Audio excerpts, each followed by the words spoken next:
अमेरिकी राजनीतिक गलियारों से लेकर आम जनता के बीच इमिग्रेशन रिफॉर्म बिल सुर्खियों में है। मौजूदा परिस्थिति से हजारों हाईली क्वालिफाइड इंडिविजुअल्स जूझ रहे हैं और परमानेंट रेजिडेंसी की कतार में सालों से इंतजार कर रहे हैं। इस ओर नॉन प्रॉफिट संस्था इमिग्रेशन वॉइस समुदाय के साथ कंधे से कंधा मिला अमेरिकन ऑफिशियल्स को EB2, EB3 और H4 EAD के लिए जागरूक करने का प्रयास कर रही है। हाल में इस मुद्दे पर हमने अधिक चर्चा की इमिग्रेशन वॉइस के वाइस प्रेसिडेंट विक्रम देसाई के साथ। Vikram, welcome to TV Asia. Thank you. Thanks for having us. Well, in the very beginning, tell us what Immigration Voice is. Yep. So Immigration Voice is a national non-profit grassroots organization that is laser focused on advocating for rights for high-skilled immigrants. There's a lot of discussion around immigration reform.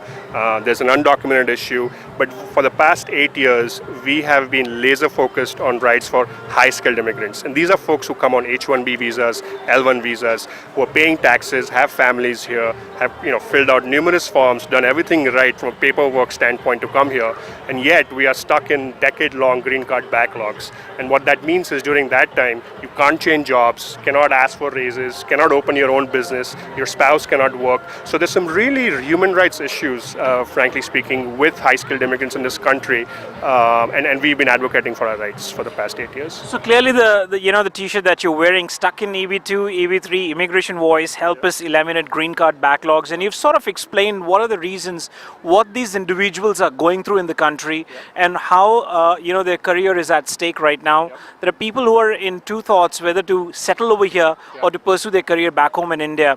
Share some instances with us who've been through a real rough phase in this whole process. Sure.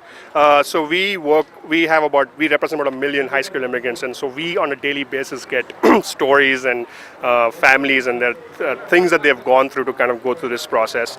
It is tough, frankly speaking. Like if my kid was born in India right now, I have a younger brother who's 10 years younger to me. I'm frankly in double minds whether to advise him to come here or not, because when you first come here as students, that's the kind of seems to be a lot of the feeder system into how kids are coming here. You go through the F1 visa process, you then try to find a job. Once you get a job, you then try to get an H-1B visa, and then you go to your green card. So basically, right from the time you come here until the time that you are actually able to be a permanent resident, it has really become a tough ride.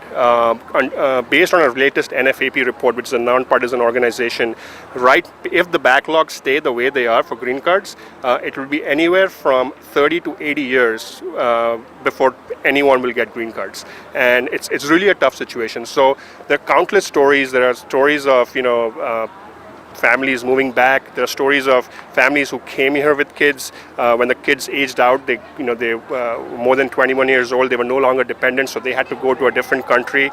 It is really tough, and there is no, if things don't change based on how they are right now, there doesn't seem to be kind of a light at the end of the tunnel. And that's exactly what we are doing. We are saying there can be a light beyond the tunnel, but we have to do something about it. Just because we are immigrants doesn't mean we don't have rights. We are not voters, but we are constituents. We have congressmen, and we can really be raising our voices and making sure that we are future Americans, and we should consider ourselves as future Americans. Sure. Now, collectively, tell us how many people, how many volunteers are part of Immigration Voice, how widely it is spread, and how much impact you really have you guys have made on this particular issue. Sure. So we represent about we have about 1 million registered members. We have state chapters in every state of the country, and based on the state and the size, the number of people involved may vary. But we are truly a national grassroots organization. We have a member in every state. So if you're in a state and you're going through a green card process and you have some questions about things you can do, get in touch with us, and we'll help you. We'll help you kind of navigate all these issues. In terms of what we've been doing, so again, like I said, we are the only organization that is laser focused on rights for high-skilled immigrants. They're the Forward.us organization, which is focused on the undocumented stuff. They're trying to get more H-1Bs to make sure we get the best and brightest from the world here. But when it comes to people who are high-skilled immigrants stuck in green card backlogs, that's our laser focus. That's the only thing we've done. From that standpoint, every time there has been a bill written, either in the House or the Senate, we have been the ones who have been advocating and having numerous meetings and making sure that our rights and stuff that we need as part of the legislation. We were the ones responsible partly for the HR 3012 bill, which was the bill to remove the per country cap limit. Unfortunately, that bill passed the House, it didn't pass the Senate, that's a separate story, but we've had a significant impact. We have a lot of close relations with folks working in the administration, in the House, in the Senate, and we meet them 4 times a year. And as far as DC is concerned, we do that 4 times a year, and then we have local chapters which work with local offices. So if there's been any kind of updates and things that you hear about green cards and the priority dates moving and the H4 EAD issue, anything to do with high school immigrants, it's more likely or not it's Immigration Voice that has made it possible. I want you to sort of reach out to our viewers who are watching this interview across the country. What is in particular you have a message for them coming up from Immigration Voice? Yep. If you are stuck in a green card backlog, you don't have to be. You can do something about it.